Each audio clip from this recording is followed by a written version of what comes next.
This is the Helminthology tutorial presented by the SchrDbb, also called Dassi Bopda with reference Lippincott Illustrated Review of Microbiology by Cynthia Cornilesson, Bruce Fisher, and Richard Harvey. So here we're going to do Helminthology, and we're going to start with the classification of the helminths. The helminths can be classified into the cestodes, the trematodes, the nematodes, and we are going to the cestodes, the trematodes, and the nematodes. The cestodes are also called the tapeworm, so because they just resemble like a tape, they are very flat. The trematodes are also called the flukes. The nematodes are also called the roundworms because they are round. As simple as that. Now, the example of the cestodes, which are also called the tapeworm, we have the Diphyllobotium latum. So Diphyllobotium latum is a broadfish tapeworm. Is it clear? We have Echinococcus granulosus, is the dog tapeworm. We have the Taenia saginata, is a beef tapeworm, and the Taenia solum is the pork tapeworm. Now the trematodes. The trematodes, also called the flukes, we are going to have the Clonoschis sinensis, is the Chinese or the Oriental liver fluke. So you have the Clonoschis sinensis, which is the Chinese or the Oriental liver fluke. You have the Paragonimus westernami, which is the lungs fluke. Paragonimus westernami. You have the Schistosoma manzoni, which is the blood fluke. You have the Schistosoma hematomium, is also blood fluke. You have the Schistosoma japonicum, is another blood fluke. So those are the three main schistosoma species that exist. Is it clear? There are others. So we have Schistosoma manzoni, hematobium japonicum. Manzoni mostly affect the gastrointestinal tract, hematobium mostly affect the urinary tract, and japonicum also affect the gastrointestinal tract. Now, the next one are the nematodes or the roundworms. So examples of nematodes, you have Ancylostoma duodenale. The second, so these are, you have tissue infections are these ones here, and we have the one with intestinal infections are located here, and the ones that have tissue infections are located here. So nematodes with intestinal infection and tissue infection. With intestinal infection, we have Ancylostoma duodenale. One, you have Necator americanus, which is the old world hookworm. Is it clear? So you have Ancylostoma duodenale is the old world hookworm. Is it clear? Why Necator americanus is the new world hookworm. So those are the two different hookworms that exist. The Ancylostoma duodenale is like the old hookworm, while the Necator americanus is like the new hookworm. Now the next one is Ascaris lumbricoides, is a giant roundworm. We have Enterobius vermicularis, is the pinworm.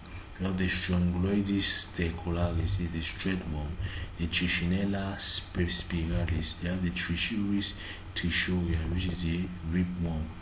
Now for the tissue infections, the tissue roundworms, we have the Brugia malayi. You have the Jacobus Magnesis, which is the guinea worm. You have the loa, which is the filaria worm or African eye worm. You have the Onchocerca volvulus, which is the which is another filaria worm, which can cause blindness. Is it clear? So it's also called river blindness. We have Toxocara canis, which is dog worm, and we have Bucheria bancrofti, is filarial worm. So now this is an example of the Taenia solum. So the head of the Taenia solum is also called the scolex. So you can see the scolex of Taenia solum has 1 millimeter wide. Now this is the characteristic and the therapy of commonly encountered cestodes. So we have seen one cestode which was Echinococcus, that was a dog tapeworm. Is it clear? So in Echinococcus, this disease is caused by Echinococcus granulosus, which is dog tapeworm, Echinococcosis. Is it clear? The infection produces large hydatid cysts in the liver. But before we continue with the different diseases, there is an explanation I want to give you. You need to know that what tapeworm exists in two forms, just like the trophozoans and the protozoans. Is it clear? Such as the protozoans. It exists in an inactive form, which is called the cystic form. The cystic form is the inactive form of the tapeworm, and then it exists in the mature sexual form. Is it clear? So those are the two main forms of worms. The worms are going to exist in cystic form, which are inactive form, and it also exists in mature sexual form. Is it clear? Now, usually man is the host where the worms, the tapeworms, that is testos, or the different worms are going to do their different sexual reproduction. Usually man is the host where most of the worms are going to do sexual reproduction, so they are going to exist more in man, like the mature sexual form. Is it clear? And the other reservoir animals, like in this case of Echinococcus, in the dogs is most going to exist like in the case of a hydatid cyst. They are going to exist in their inactive form, like in the case of Taenia solium. In pigs, they are going to exist in inactive form, that is the hydatid cyst, which can be present at the level of the muscles and also present at the level of the brain. So what happens normally is that when you in the normal life cycle of worms, is that of tapeworm, is that the tapeworm is going to, the mature tapeworm is going to grow inside the gastrointestinal tract of man. Is it clear? So after growing in the gastrointestinal tract of man, what happens is that after the mature tapeworm is growing in the gastrointestinal tract of man, the cysts are going to be fused, are going to be produced from the fusion of the male and the female gamete, because tapeworms are hermaphrodites. So you are going to have fusion of the male and the female gametocytes to produce the mature cyst. Now the cysts are going to be taken in the, so when the man is going to release the feces on soil, the pig and the beef and even the dog can even take ingest the infected soil with the leaves they want to feed on. When they ingest the infected soil, now those gametes, those cysts are going to be encysted and excisted, and they are going to produce hydatid cysts, and the hydatid cysts are going to be transported to the muscles and the brain and the different musculoskeletal tissue of the pig, and they are going to be stored there. So now if you eat now an infected pig with a food that is not well prepared or appropriately prepared on sterile condition and with enough heat to kill the cyst, the man is now going to be reinfected, and then you are going to have the excision of the cyst and to produce the mature tapeworm back. Is it clear? You see, the life cycle from sexual phase to from sexual phase in man to the non-sexual phase in the pig can be reversed. So let's take an example where a man that has defecated the cyst in the soil, another man take that cyst in the soil into his body. You see now. So when another man take that cyst from the soil into his body, you see that in another man there is not going to be the sexual phase of the tapeworm. The tapeworm is going to grow via the asexual phase. It means that inside that man that has taken the infected cyst, is it clear, from the feces of another human being that had the gametes. So you are going to see that man is going to have the cyst, the hydatid cyst in the muscle and the brain. So in that case, you are going to have what is called cystic psychosis, when there is a presence of the cyst at the different tissues of the human being. Normally, the different tapeworms are going to exist in the gastrointestinal tract. Now, when the man is going to defecate, the cyst that is normally going to be taken by the reservoir animal. That's the pig, the beef, the dog, and all that. But if it's another man that takes those cysts, he's going to have the storage of the cyst in a different part of the body to produce cystic psychosis. Is it clear? So let's come back to our different diseases with tapeworms. So we start with Echinococcus. So this disease is caused by Echinococcus granulosus. We said dog tapeworm. The infection produces large hydatid cysts in the liver. So in this case, you can have cysts in the liver, in the lungs, and the brain. So when you have cross of microorganism, so it can produce you can have anaphylactic reaction to the worm antigen. Can also occur because if there is any cyst rupture. So the disease follows the injection of egg from feces. The sheep often serve as the intermediate host. Is it clear? But man can serve as the host. So in this case of Echinococcosis, the dog is the one that has the sexual reproduction. Is it clear? So it is in a dog that there is a sexual reproduction of Echinococcus granulosus. So it grows in the gastrointestinal tract of dogs.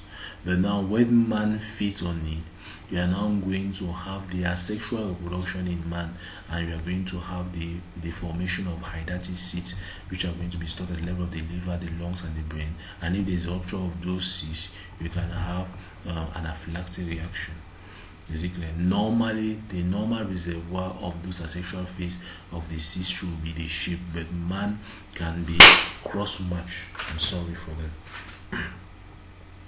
Now, the next one is Echinococcosis is diagnosed by a CT scan or a biopsy. Is it clear? Of an infected tissue, and is treated by albendazole. So in order to treat, you use albendazole and you use surgical excision of the intact cyst. Now the next aspect of this is going to be teniasis.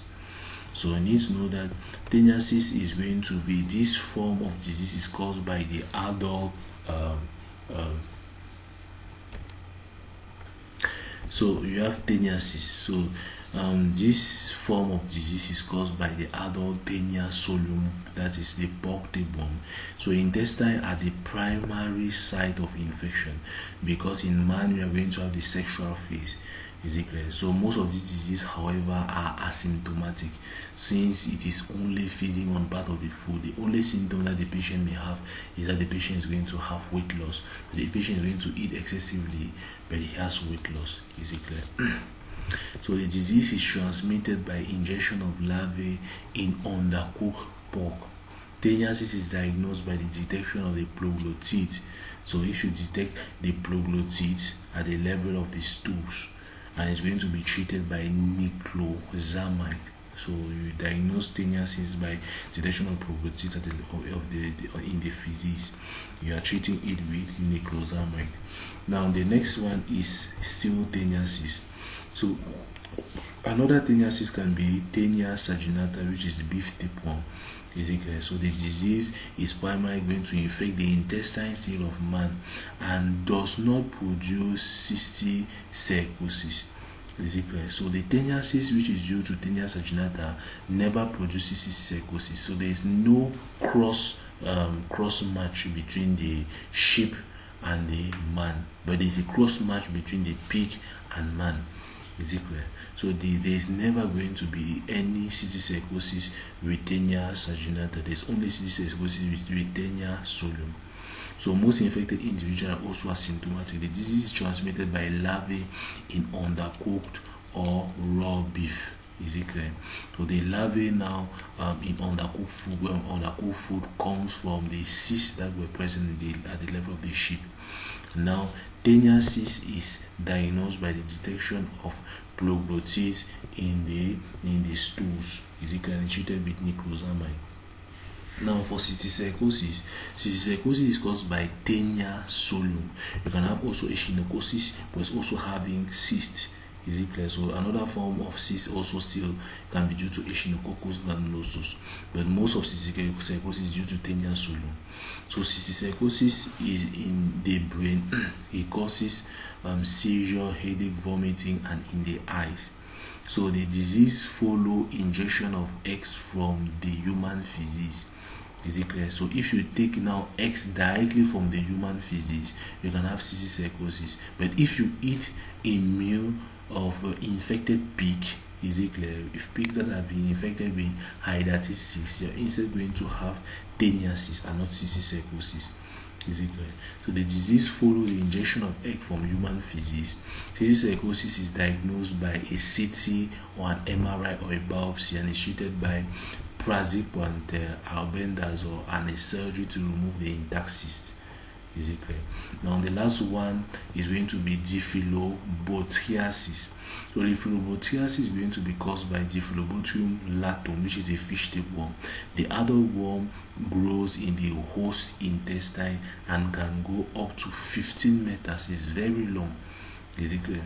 So the disease is transmitted by the larvae in raw and undercooked fish. So from the fish, the hydatid cysts are going to convert to produce the larvae. So those eggs, those hydatid cysts are going to produce the eggs, which are going to convert to the larvae, and then the larvae now are going to infect now the man if they are undercooked.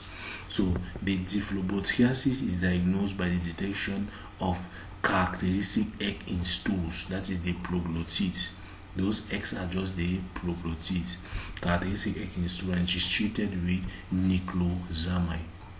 So as I've just said, so the mature sexual phase of the tapeworm are going to produce egg cells which are inside proglottids. Now the egg cells are going to fuse together to produce the larvae. Now the larvae now are going to encyst and they are going to be stored in the reservoir animal. When the man again feeds on those reservoir animal, the larvae, the cysts are now going to be converted now back to the active form, which are the larvae, and the larvae are going to infect man to produce the mature sexual phase of the tapeworm. Is it clear? So after that, now you have the schistosome. So it's an example of a male schistosome that has a long growth in which smaller female reside. So is it clear? So male schistosome in which has a long growth in which the smaller schistosome can reside and continuously mate with the male. So this is an example, this is a characteristic therapy for commonly encountered nematodes. So in this case, this is the commonly encountered nematodes. The first one is Paragonimiasis. So Paragonimiasis is caused by Paragonimus westernami. It's a lung fluke. Is it clear? The organism breaches the lung by perforating the duodenum. So it is when you take it via fecal-oral route. So when the larva enters the duodenum, it's going to penetrate the duodenum. So when it penetrates the duodenum, it goes to the lungs. Is it clear? So we have migrating into the peritoneal cavity. Can also migrate into peritoneal cavity through the diaphragm into the pleural cavity. From there, they are going to enter the lungs, which are the primary site where they damage. They are going to produce inflammatory response to the adult, and the eggs of the lungs are going to result to cough that produce bloody sputum. And all this is called Reflex Syndrome. This Reflex Syndrome can also be produced by roundworms. Is it clear? Which are nematodes, but in this case we are at the level of nematodes. Nematodes such as Paragonimus westernami can directly and primarily infect the lungs. Is it clear? With their adult form located there. The disease is transmitted by the ingestion of the encysted larvae, as I've just said, in the raw or rare crab meat or crayfish. So Paragonimiasis is diagnosed by identifying the egg in the sputum. So when you cough out and then you identify the egg in the sputum and also in the stools, and it is treated with praziquantel. That's Paragonimus westernami. Now the next nematode is clonoschiasis. So it is going to cause clonoschiasis. So that nematode is going to be called Clonoschis sinensis. Is the oriental liver fluke. So the primary site of infection of the Clonoschis sinensis is going to be the biliary tract, where it's going to result to an inflammatory response. Is it clear? Most of the worms, those are the adult worms, which affect other parts than the gastrointestinal tract are going to be symptomatic by causing an immune response. Is it clear? Because adult worms have many different antigens because they are multicellular organisms. Since they are multicellular organisms, they are going to produce a high immune response to the body. That's the main pathophysiology via which the disease from adult worms can be produced at the disseminated aspect, disseminated route. Is it clear?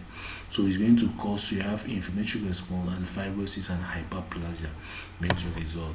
So the disease is going to be transmitted by eating raw freshwater fish. So is it clear? So when you eat raw freshwater fish, just like Diphlebotum latum, and you're going to have that. But when you eat crayfish, you're going to have Paragonimus westernami. So clonorchiasis is diagnosed by identifying the egg now in stools, and it's going to be treated still with praziquantel. The next worm is going to be Schistosomiasis. So this disease is going to be caused by Schistosoma manzoni, or is still caused by Schistosoma japonicum. So this form of schistosomiasis is a schistosomiasis in the gastrointestinal tract. So schistosomiasis in gastrointestinal tract is by manzoni and japonicum. Is it clear? So damage of the intestinal wall is going to be caused by the host inflammatory response still to the egg and deposit at the level of the site. So the eggs are secreted by proteolytic enzyme that further damage the tissue. Is it clear? So in case of schistosomiasis, there are no two different hosts. The major host is the man. Is it clear? So in schistosomiasis is like a group of microorganisms which is located between the protozoan and the worms. Is it clear? It's a group of microorganisms located between the protozoa and the worms. So it means that there is an active form which is the worm-like form of the schistosomiasis, and that worm-like form of the schistosomiasis is going to reproduce and produce the egg, and the egg can reinfect the same man, or it can infect the snails. Is it clear? So the eggs can infect the snails, and when somebody is going to swim in a pool having the snails, the larvae form of the snails are going to, or the larvae forms that are located in the snails are going to penetrate through the skin and go back and infect the gastrointestinal tract of man, provided it's Schistosoma japonicum or Schistosoma manzoni, and also go to infect the urinary tract for the case of Schistosoma hematobium that you're going to see later. So the clinical feature of Schistosoma japonicum and manzoni is that you can have gastrointestinal bleeding, you can have diarrhea, you can have liver damage. Is it clear? You can also have periportal fibrosis that leads to portal hypertension and massive splenomegaly. Why? Because at the level of the liver, this schistosoma can accumulate at the level of the biliary tract and cause the dilation of the portal triad to result to portal hypertension.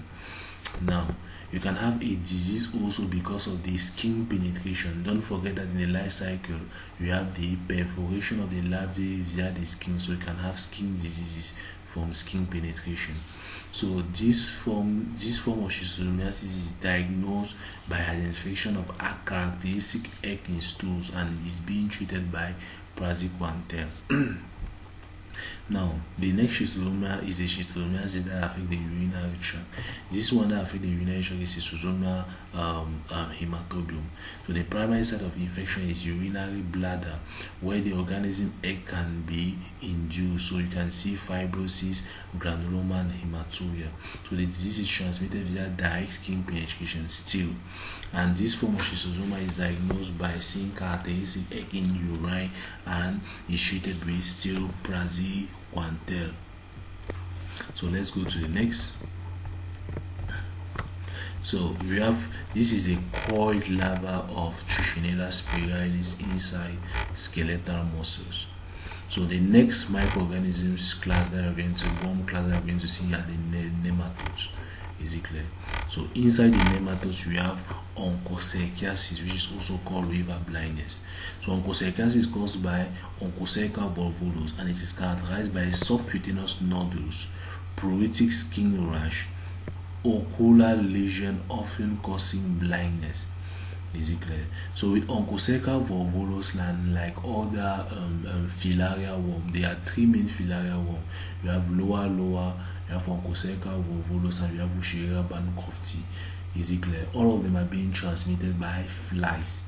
Is it clear? So an infected fly is going to inject the filaria worm in the bloodstream of man, and then that filaria worm is going to move to the lymphatic system of that man, and is going to accumulate at the lymphatic system. At the level at night, the filaria larvae, the filaria worm are going to do their sexual reproduction and produce the filaria larvae, and the filaria larvae are going to move out from the lymphatic to the bloodstream at night, because at night is a period where the different flies are still going to bite man.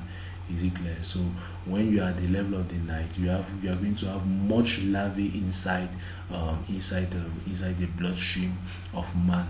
Is it clear? And that's the best time to collect the samples in order to visualize if there is a presence of filaria worm or not.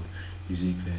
So much larvae are going to be located at night. So you are going to call so at night also, since there are much larvae, the mosquito is not, in this case, not Anopheles mosquito. Is it clear? The mosquito are still the different mosquitoes. It can be Aedes mosquito in Wuchereria bancrofti. Is it clear? The Aedes mosquito and the different mosquitoes and different flies involved here are going to prick again man, and then they are going to collect the filaria larvae. The filaria larvae are going to continue their cycle in the mosquito, and then they are still going to be re-injected in another human being for transmission. So that is how the filaria egg is going to be taken, and then it's going to be re-injected as a larvae in another human being. So that is the general life cycle of all the filaria worms. Now, the next is Onchocerca volvulus. This is how the life cycle. That is why you can have subcutaneous nodules. Subcutaneous nodules is going to be produced when you have injection from the flies. You can have pruritic rash still from the injection of the flies, and you have ocular lesion. Ocular lesion is because the adult worm grow inside the eye of the human being. Is it clear? You can have ocular lesion which can result to blindness. So the disease is going to be transmitted via the bite of a black fly. So in this case, not a mosquito, but it's the black fly. So Onchocerciasis is diagnosed by detection of microfilaria in a skin biopsy. Is it clear? And it is treated with ivermectin and also with surgery. Now, the next is visceral larva migrants. Is it clear? So this disease is caused by Toxocara canis. It is primary disease of the young children. The larva form is going to be mature in the intestine and then migrate to the liver, the brain, the eye, and only the larvae can cause the disease. Is it clear? So this is the visceral larva migrants. So the larva is going to primarily infect the intestine and migrate to the different body tissues. Is it clear? That the liver, the brain, the eyes, and it's only the larva that causes the disease. The disease is going to be transmitted by the injection of the egg from the dog feces again. Is it clear? Just like the Echinococcus granulosus. So the visceral larva migrants is going to be diagnosed by detecting the larva in the tissue. It is going to be treated by mebendazole or thiabendazole. Now the next one is filariasis or elephantiasis. So elephantiasis, the most frequent organism which causes elephantiasis is Wuchereria bancrofti, and can also be due to Bruguier malaria. Those are the two major microorganisms which are treated with filariasis: Wuchereria bancrofti and Bruguier malaria. So this filarial worm block the flow of lymph flow. So the normal lymph flow, they are going to block it because they are at the level of the lymph nodes. Is it clear? So it causes edema of the arm and the leg and even the scrotum, and causes a change in the morphology of the structure, resulting to elephantiasis. So this disease is going to be transmitted by the bite of infected female Anopheles mosquito and even Culex mosquitoes. Culex mosquito and female Anopheles mosquito are associated with Wuchereria bancrofti transmission. Is it clear?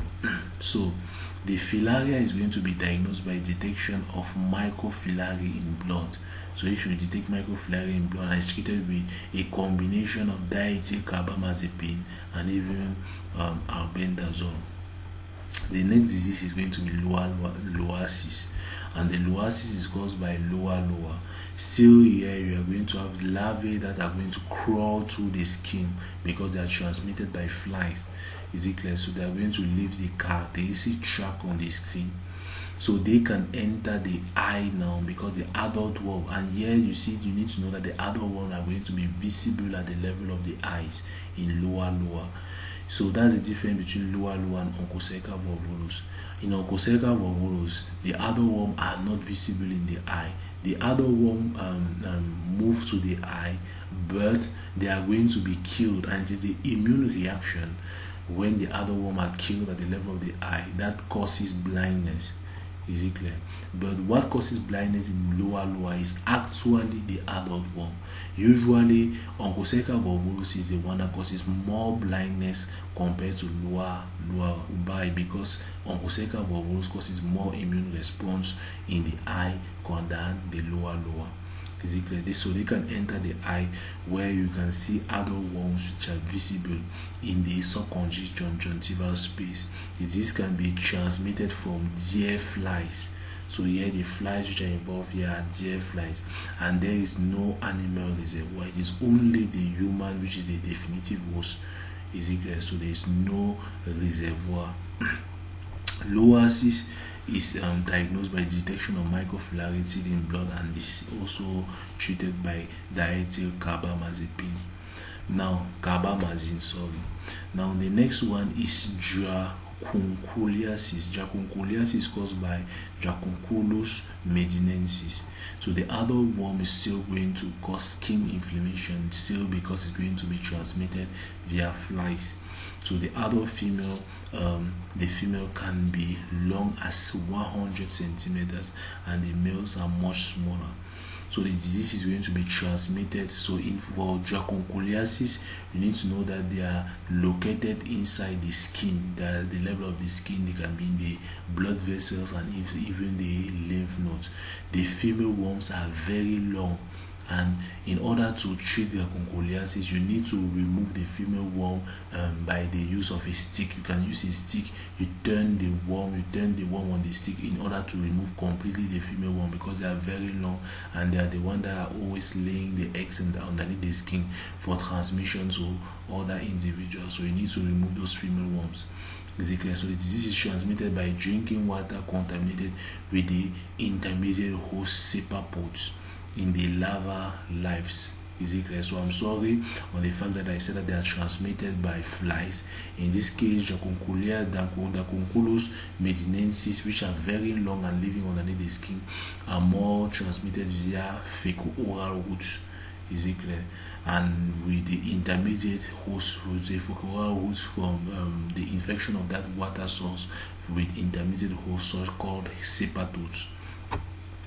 Now, the Jacuncoliasis is diagnosed by finding the head of the worm in the skin lesions and the larvae that are released from the lesion called which are in contact with water.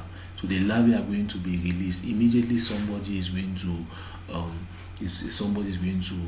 move in the water. The larvae is going to be released from that part, and this is going to be treated by the removal of the subcutaneous worm, formerly by winding them in thin stick, as I have just said, and now usually by surgery. Now you treat them by surgery, but before you were winding them on thin stick.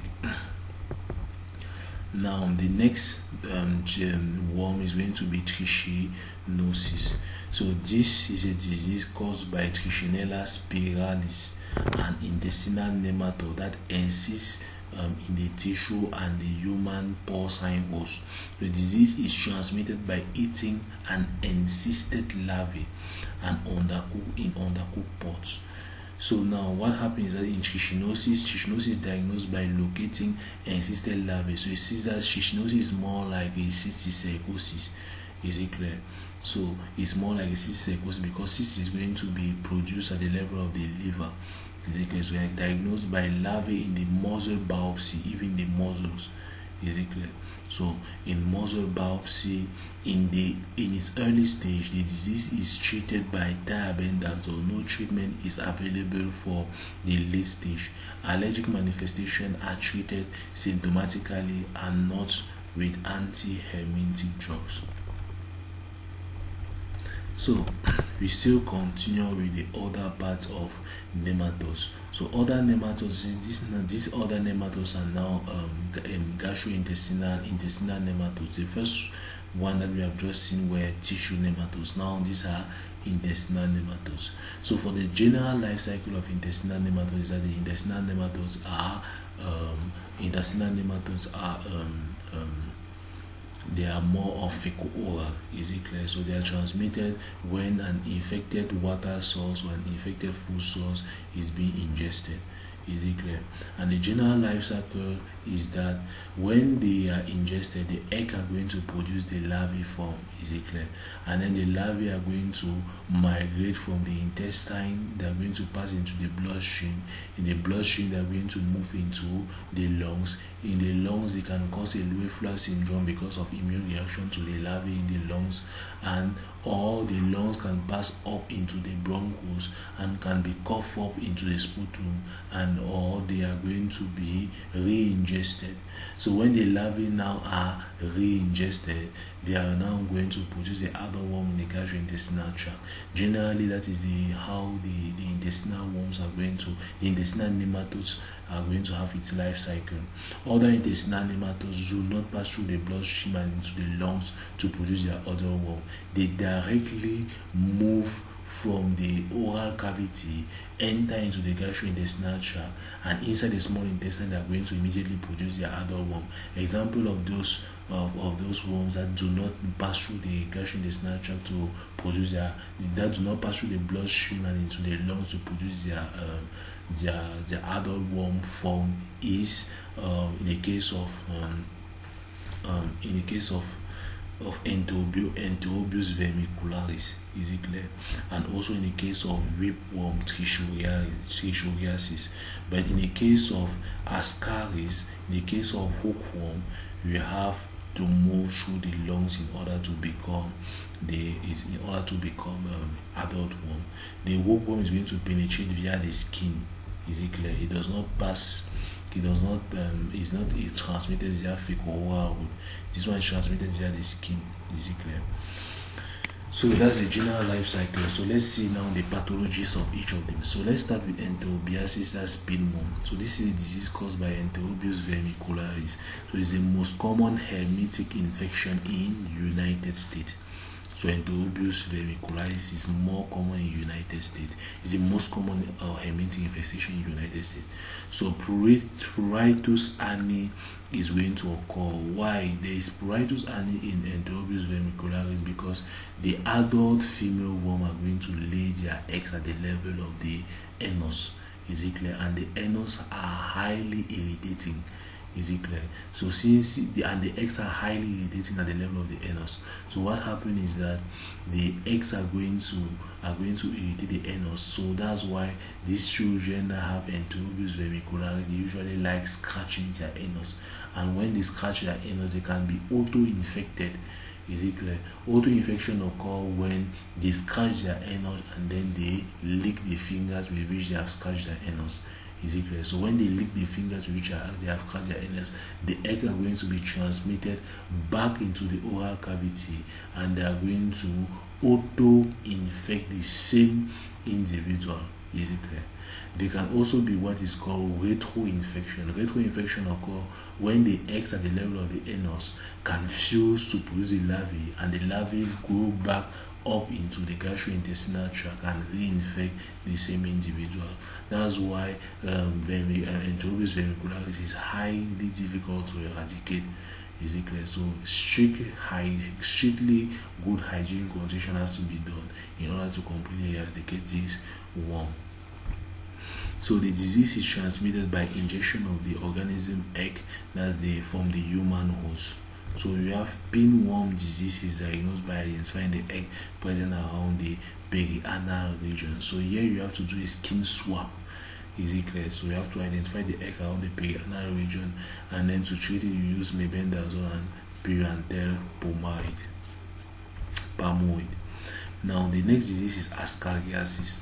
So for Ascariasis, it's also called roundworm disease. So this is caused by Ascaris lumbricoides. Is it clear? It is the second only to pinworm of the most prevalent multicellular parasite disease in the United States, but it is the most common in our context here, Cameroon. Ascaris lumbricoides is the most common worm with in Cameroon, so unlike in that of USA. So in USA the second, and it's approximately 1/3 the world population is infected with this worm. So it's the most common in our context. So the disease is transmitted by the injection of soy containing organism eggs. So it's going to be transmitted by the soy, say fecal-oral route. So humans are going to, so are the only host of Ascaris because there is no reservoir. So the larvae grow in the intestine, causing abdominal symptoms. Usually the symptoms which are caused by intestinal worms are very minute. They are very minute by Ascariasis. So roundworm may pass into the bloodstream and through the lungs. So it's only when they are level of the lungs where they can produce a Reflex Syndrome. That's an autoimmune reaction to the worm's bleed because of their presence inside the lungs. So you can cough sputum, you can cough even blood, you can have difficulty in breathing and all that. So roundworm disease is going to be diagnosed by detection of the egg at the level of the stools, and the treatment is going to be via albendazole, mebendazole, or pyrantel palmoid. Now the next worm disease is whipworm disease, which is called Trichuriasis. So this disease is caused by Trichuris trichuria. So the infection is usually asymptomatic. However, you may have abdominal pain, diarrhea, flatulence, and rectal prolapse can occur in Trichuriasis. Rectal prolapse can occur in this case. So the disease is transmitted by injection of soil containing the organism egg. So it's fecal-oral route. The whipworm is diagnosed by identifying the characteristic egg in stool and is treated with mebendazole. The next disease is hookworm disease. So hookworm disease is divided into two. We have Ancylostoma duodenale, which is the old hookworm, and we have Nectator americanus, is the new hookworm. Is it clear? So the worm is going to attach to their intestinal mucosa. What's the life cycle? The life cycle is that it's going to penetrate. The larva can grow in the environment. Is it clear? And when when an infected man that had the eggs is going to release the egg to in nature, the eggs are going to produce the larva, and then the larva are going to grow into the environment.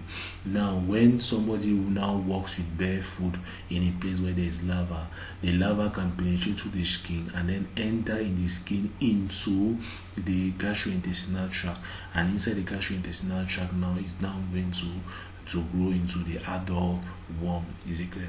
It's going to attach to the now intestinal mucosa, causing anorexia, ulcer-like symptoms, and chronic intestinal blood loss, leading to anemia. So the disease is going to be transmitted via direct skin penetration by larvae found in soils, as I've just said. The hookworm disease is diagnosed by identification of the characteristic stools, the characteristic egg in stool, and treated by albendazole, mebendazole, and pyrantel palmoid. The last one is Chondroidiasis, that's threadworm disease. So chondroidiasis is caused by Strongyloides stercularis. It is relatively uncommon compared with infection with other intestinal nematodes. It is relatively benign disease in healthy individuals, but it has a fatal outcome in immunocompromised. Immediately somebody has HIV and then he has Strongyloides stercularis, it is fatal outcome, but it is usually benign in patients who are healthy, because there's a fatal outcome in this patient because it can disseminate to the central nervous system and other deep organs, causing a hyperinfection syndrome and inserting immunocompromised patient. So this is transmitted still via direct skin penetration, just like hookworm. So So just like hookworm, SchrDbb stercularis, into which transmitted via direct skin penetration. So the threadworm disease is diagnosed by identifying the larvae in stools, even the egg in stools, and is treated by thiabendazole, albendazole, or ivermectin. So those are the different diseases. So this is a pinworm at the level of the anus. So this is Enterobis vermicularis, can be seen at the level of the anus of a 5-year-old child. So from here we are finished with everything involved with helminthology. So we can say thanks for your kind attention. Please don't forget to like and subscribe for our channel, Science Makers. Thank you.